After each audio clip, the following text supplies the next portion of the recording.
আমি বলবো যে স্কিল ওয়াইজ বা মেন্টালি যেটা বললেন না, এটা তো ইমপ্রুভমেন্ট আছে। ওইটার সাথে সাথে সে যেটা ম্যাচুরিটিটা বাড়ছে।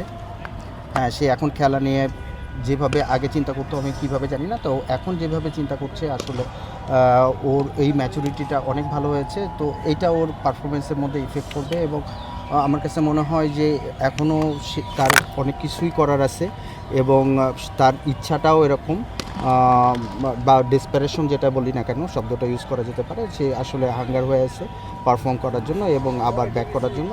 তো সেই চেষ্টা করছে এবং আমরা তাকে সাহায্য করছি। ম্যাচুরিটি কি সব ক্ষেত্রেই, মানে প্রফেশনাল? হ্যাঁ, প্রফেশনাল। আমি ম্যাচুরিটি কথাটা শুধু আমি স্কিল ওয়াইজ বলি নাই বা ফিটনেস ওয়াইজ বলি নাই, এটা লাইফস্টাইলের সাথেও সম্পর্ক বা এবং কমিউনিকেশন, যেটা আগে একটা বড় প্রবলেম ছিল। তো এইসব জায়গায় আমার কাছে মনে হয়েছে যে সে অনেক আগের থেকে অনেক ম্যাচুরিটি দেখাচ্ছে।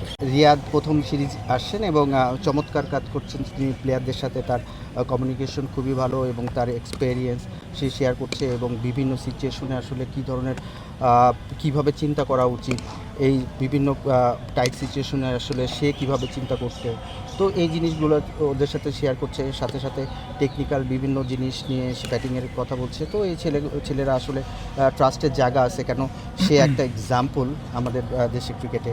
তো সে যখন তার মুখ থেকে কথা শুনে তখন ছেলেদের মধ্যে ওই ট্রাস্টটা বেশি থাকে। তো এটা আমাদের ছেলেদের খুব ভালো ইম্প্যাক্ট করছে। সমালোচনা নেবে এটা হচ্ছে সে কীভাবে করবে, সেটা হচ্ছে আমার কাছে মনে হয় আগের থেকে তার এটা অনেক ভালো হয়েছে। আর যেটা বললেন যে শিখার ইচ্ছা, এটা তো মনে করেন আগের থেকে আমার কাছে মনে হচ্ছে যে আগেও ভালো ছিল, ও দীর্ঘদিন পরে আসছে, তো এখনও সেটা আছে। যদি উইকেট যদি মনে করেন যে স্পিন বান্ধব হয়, তাহলে আমার কাছে মনে হয় যে তাইজুল আছে, মিরাজ আছে, এরা ডেফিনেটলি ভালো করবে।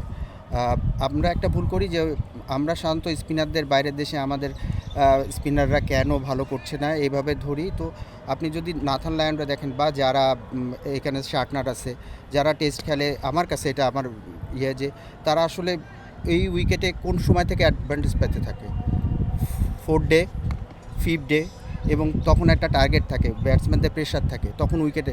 এখন আমাদের দেখা যায় যে স্পিনাররা ওইখানে গেল, ফার্স্ট ইনিংসের ফার্স্ট আওয়ারের এই পরেই স্পিনার চলে আসছে। তখন তো আমি যদি ওইভাবে স্পিনারদের দেখি এবং বলি যে কেন পারছে না, তাহলে ইটস ভেরি ডিফিকাল্ট। কিন্তু আপনি দেখবেন যে নাথান লায়ন বা যারাই আসে না কেন, ওরা বল করে, ওরা আসলে সাকসেস।